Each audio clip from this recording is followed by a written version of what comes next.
on Saturday, I had a great opportunity, and I'd like to thank the U.S. Embassy in Canberra for inviting me along to visit the USS America.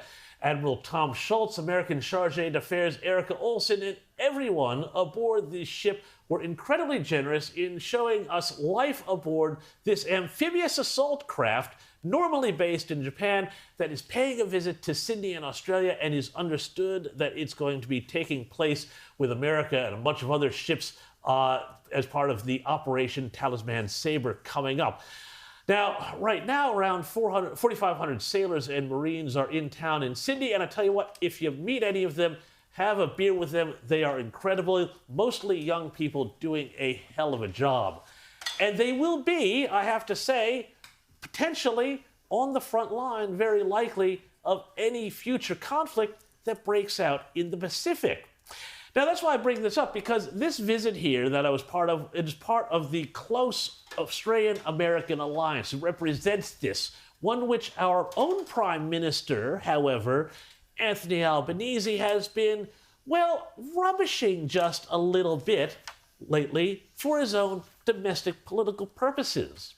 Recall what the Prime Minister said just the other day at the National Press Club in a sidelong shot at American values and the American president. And Australians voted against importing conflicts and ideologies that have no basis in our national culture or character. They rejected policies copied from overseas that would only leave us a smaller, narrower, less generous and more divided country. Instead, our people chose to face global challenges in the Australian way. And we know exactly what he meant and who he meant by that. I don't think Albanese was too concerned with Chinese Communist Party influence operations in Australia. No, he was talking about the US of A.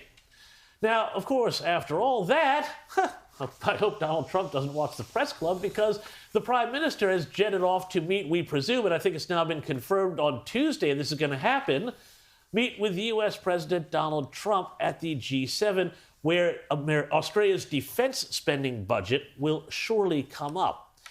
And it struck me as I was toured around the aircraft on this ship that I was on, including the F-35Bs, which one aviator told me were like magic to fly, that they were so advanced, that defense is now really, for Australia, the main game, the only game in town, given what's going on in the world.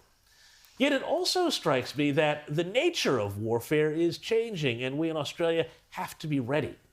In the past 2 weeks, we have seen, of course, first Ukrainians launch an attack with drones that took out something like a third of Russia's nuclear-capable long-range bombers. And then Israel, just in the past few days, decapitated Iran's nuclear program as well as their Revolutionary Guard, again, with drones being a big part of the picture.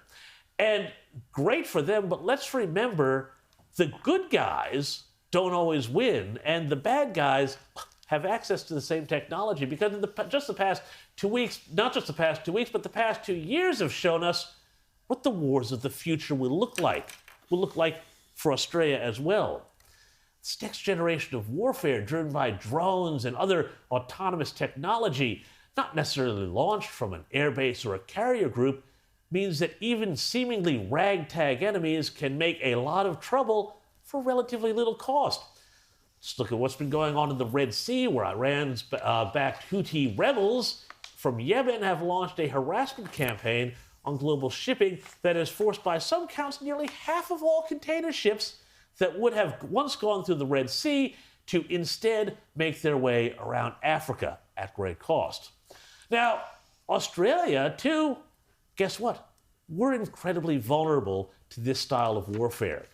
Before he died too young in 2023, ex-Major General turned Senator Jim Molan, who many of you will remember well, would warn anyone who would listen, and we talked about it a lot, that we needed to put our own jets under hardened shelters, anticipating exactly the sort of attack that devastated Russia's Air Force the other week. Yet, for the most part, our planes do not still have these hardened shelters, while facilities like our over-the-horizon radar network appear as virtually undefended, easy targets. not only do we in Australia need to spend more on defense, but we need to spend smart to make sure we are not dealt out of the fight from the get-go.